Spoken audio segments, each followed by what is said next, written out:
Hello दोस्तों, राधे राधे, हर हर महादेव। एक बार फिर से मैं आपके सामने अपने अगले वीडियो के साथ उपस्थित हुई हूँ। तो चलिए फटाफट से जान लेते हैं आज हम किस बारे में बात करने वाले हैं। तो आज भी हम बेबीज़ के बारे में ड्यूरिंग बेबीहुड पीरियड ही बात करने वाले हैं। जैसा कि पिछले कुछ वीडियो में हमने बहुत सारे डेवलपमेंट के बारे में बताया, लास्ट वीडियो में मैंने मोरालिटी के बारे में बात की थी। तो चलिए अब हम यहाँ पे इस सेशन में जो बेबीज होते हैं, 2 इयर्स तक के बच्चे जो होते हैं, तो उनके अंदर डिसिप्लिन का रोल क्या होता है, मतलब किस तरह से उनके अंदर डिसिप्लिन डेवलपमेंट की जाती है या होती है। तो ड्यूरिंग बेबीहुड डिसिप्लिन का क्या रोल है, role of discipline in babyhood, आज हम इस बारे में इस सेशन में चर्चा करेंगे। तो मैं आशा करती हूँ कि आप वीडियो में ज़रूर बने रहिए। तो चलिए अब इसी के साथ हम शुरू करते हैं। The major purpose of discipline is to teach children what the group with which they are identified regards as right and wrong, and then to see to it that they act in accordance with this knowledge. तो यहाँ पे major discipline का purpose ये होता है किसी भी बच्चे को, चिल्ड्रन को ये टीच कराना कि जिस ग्रुप के साथ वो है उसको उसको उस ग्रुप को किस तरह से रिगार्ड मिल रहा है, क्या समझा जा रहा है कि वो ग्रुप राइट है कि रॉन्ग है उस बच्चे के लिए। और साथ ही साथ then to see to it that they act accordings with this knowledge, कि हाँ जो भी इस राइटनेस एंड रॉन्गनेस का नॉलेज है उस ग्रुप में कि नहीं, क्योंकि उसी हिसाब से वो ग्रुप एक्ट करेगा। तो आप जिस ग्रुप के हैं तो उसमें क्या है रोल डिसिप्लिन का। This is accomplished first by means of external controls over their behaviour and later bye means of internal controls. तो इसमें दो तरह से कंट्रोल इसमें किया जा सकता है, कंट्रोल्स ओवर देयर बिहेवियर जिसको कि हम एक्सटर्नल कंट्रोल बोलते हैं, लेटर बाद में internal controls when they assume responsibility for their own behavior। Internal control जहाँ पे अपने किसी भी बिहेवियर के लिए हमारे अंदर वो कंट्रोल हो कि हम सही कर रहे हैं, ये एक्ट सही है गलत है, इसका क्या अच्छा प्रभाव पड़ेगा, क्या बुरा प्रभाव पड़ेगा। तो इस तरह से एक्सटर्नल एंड इंटरनल कंट्रोल के साथ हम इसको अकम्प्लिश कर सकते हैं थ्रू आउट बेबीहुड। अगर हम पूरे बेबीहुड पीरियड के बारे में जाने तो babies must learn to make correct specific responses to specific situations in the home and in the neighborhood. Acts that are wrong should be wrong at all times। अगर जो एक्ट रॉन्ग है वो हमेशा रॉन्ग ही रहेंगे regardless of who is in charge. इससे मतलब नहीं है कि उसका इंचार्ज कौन है। Otherwise babies will be confused and will not know what is expected of them। तो यहाँ पे अगर ऐसा नहीं किया गया, जो एक्ट अगर एक जगह बुरा है तो वो हर जगह बुरा होगा। It's not a personal specific and the situation specific. जो रॉन्ग है वो रॉन्ग है। अगर हम ऐसा नहीं करते हैं तो बेबी कुड गेट कंफ्यूज, तो वो नहीं समझ पाएगा कि हाँ उससे एक्चुअली एक्सपेक्ट क्या किया जा रहा है। with strict discipline involving emphasis on punishment for wrongdoing। अगर हम strict discipline की बात करें तो उसको हम उस तरह से emphasize कर सकते हैं कि वहाँ पे किसी भी तरह के wrong doing, अगर कोई भी गलत काम हुआ है तो उसके लिए उसको पनिश किया जाए। Even young babies can be forced into a pattern of behavior that makes them less troublesome to their parents during the second year of life, when their exploratory behavior and tendency to refuse to comply with parental wishes make them less easy to handle than they were doing in the first year। Before babies are punished for wrongdoing, however, they must learn what is right and what is wrong। But यहाँ पे ये है कि भले गलत चीज़ों के लिए उसको पनिश किया जाएगा, बट फिर भी उस चीज़ को होने से पहले उसको समझाना पड़ेगा, कि उसको सिखाना पड़ेगा कि हाँ क्या सही है और क्या गलत। अगर उसके बाद भी कुछ गलत होता है तो उसके लिए उसको पनिश किया जाएगा। This they can not do overnight, और ये कोई एक रात की बात नहीं है।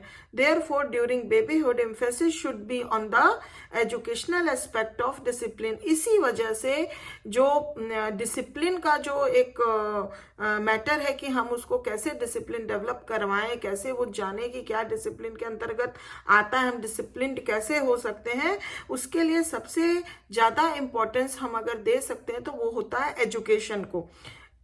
डिसिप्लिन को एजुकेट करना पड़ेगा। Teaching babies what is right and what is wrong, बच्चे को ये समझाना पड़ेगा, टीच करना पड़ेगा क्या सही है और क्या गलत है। And on rewarding them with approval and affection, और अगर वो उस बात को समझते हैं और सही एक्शन करते हैं, सही डीड करते हैं, तो उनको रिवॉर्ड देना बहुत इंपॉर्टेंट है एंड रिइंफोर्स करना। And on rewarding them with approval and affection, और उनको रिवॉर्ड दो जिससे कि उनका वो एक्ट उनको लगे कि हाँ ये अप्रूव्ड एक्ट है, और अफेक्शन के साथ दो, मतलब अफेक्शन दोनों दो जिससे कि बच्चे को वो प्लेजर फीलिंग हो when they do what is right rather than on punishment when they do what is wrong. तो अगर वो सही करते हैं तो उनको रिवॉर्ड दो, अफेक्शन दो, इन्फोर्समेंट दो, और अगर वो गलत करते हैं तो उनको तब फिर रॉन्ग डीड पे पनिश करो। This of course does not mean that punishment should not be used. तो अगर हम रिवॉर्ड दे रहे हैं, वो कर रहे हैं, तो इसका ये मतलब नहीं है पनिशमेंट का कहीं यूज नहीं है। अगर गलत करते हैं तो पनिशमेंट भी देना पड़ेगा। It should be used because of its educational value, क्योंकि हमने ही उसको एजुकेट किया है, टीच किया है कि what is right and what is wrong. If punished by a slight slap on the hand for doing a forbidden thing, the slap tells the baby that this act is wrong and must not be repeated। तो इस तरह से क्या होगा, अगर example के रूप में देख लीजिए कि बच्चा अगर कुछ गलत करता है तो हमने एक स्लैप उसके हैंड में दे दिया, तो इससे क्या होगा, बच्चे को ये रियलाइज होगा कि oh this is a wrong thing which I did, तो हमने ये गलत किया है, इसीलिए as a punishment, as a ये चीज़ अच्छी नहीं हुई है, हार्मफुल टू अदर्स है, गलत है, तो इसलिए मुझे एक स्लैप मिला। तो इससे उसका एक रियलाइजेशन डेवलप होगा और डिसिप्लिन डेवलप होगी, और वो एक्ट फिर से दोबारा रिपीट करने के पहले वो बच्चा एक बार उस चीज को सोचेगा। Many parents assume that babies cannot understand words of praise and therefore they refrain from telling their babies that they have done something good। कभी कभी कुछ पेरेंट्स ऐसे होते हैं जो ये सोचते हैं कि बच्चा तो वर्ड्स को बहुत अच्छे से नहीं समझ पाएगा, तो अगर हम वर्ड्स के थ्रू उसको प्रेज करते हैं, किसी तरह के अप्रिसिएशन देते हैं, तो वो समझ नहीं पाएगा। तो इस कारण से वो कोई एक्शन ही नहीं करते हैं, कुछ बोलते नहीं, कुछ करते ही नहीं है, जिससे कि बच्चे को भी फील हो कि हाँ ही और she is doing something good. Although few babies are able to understand what is said in praise, और कुछ ऐसे बेबीज होते हैं जिनको प्रेज दिया जाए तो वो समझते हैं उस बात को, they do understand the accompanying pleasant facial expression। तो ये जाहिर सी बात है, जब भी हम किसी को प्रेज करते हैं या फिर किसी को रिइंफोर्स करते हैं या फिर किसी को इंकरेज करते हैं, अफेक्शन देते हैं, अप्रिसिएशन देते हैं, तो उस पॉजिटिव चीज़ों के साथ हमारे फेशियल एक्सप्रेशंस भी, हमारे जेस्चर्स भी बहुत सारी चीज़ों को बयान करते हैं। तो कुछ बेबीज ऐसे होते हैं जब हम उनको प्रेजिंग करते हैं वर्ड्स के साथ, वो हमारे जेस्चर्स और फेशियल एक्सप्रेशंस को ऑब्जर्व करते हैं एंड दे अंडरस्टैंड एंड कंप्रेहेंड कि हाँ दे आर प्रेज्ड, उनको मतलब शाबाशी दी जा रही है, उनको अप्रिशिएट किया जा रहा है for the doing good thing.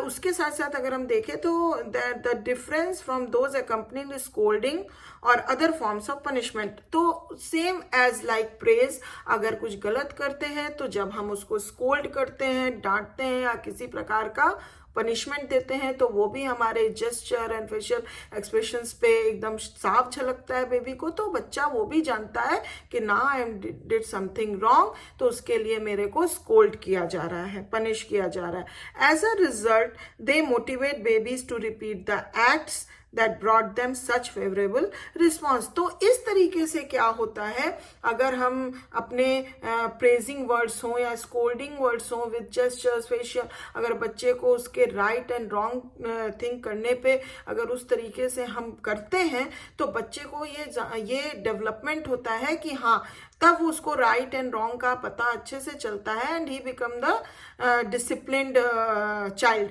तो इस तरह से क्या होता है कि उसके अंदर फिर हम भी उनसे फेवरेबल रिस्पॉन्स की उम्मीद कर सकते हैं कि जो हमने सिखाया है, जो हमने डिसिप्लिन उनके अंदर डेवलप करा रही हूँ जिस तरीके से, तो उसका हमें फेवरेबल रिस्पॉन्सेस मिलता है।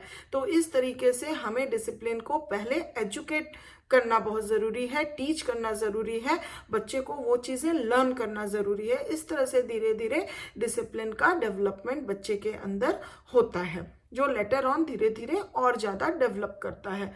तो मैं आशा करती हूँ कि आज की ये जानकारी आपको बहुत अच्छी लगी होगी, समझ में आई होगी, पसंद आई है तो प्लीज़ एक लाइक ज़रूर कर दीजिए।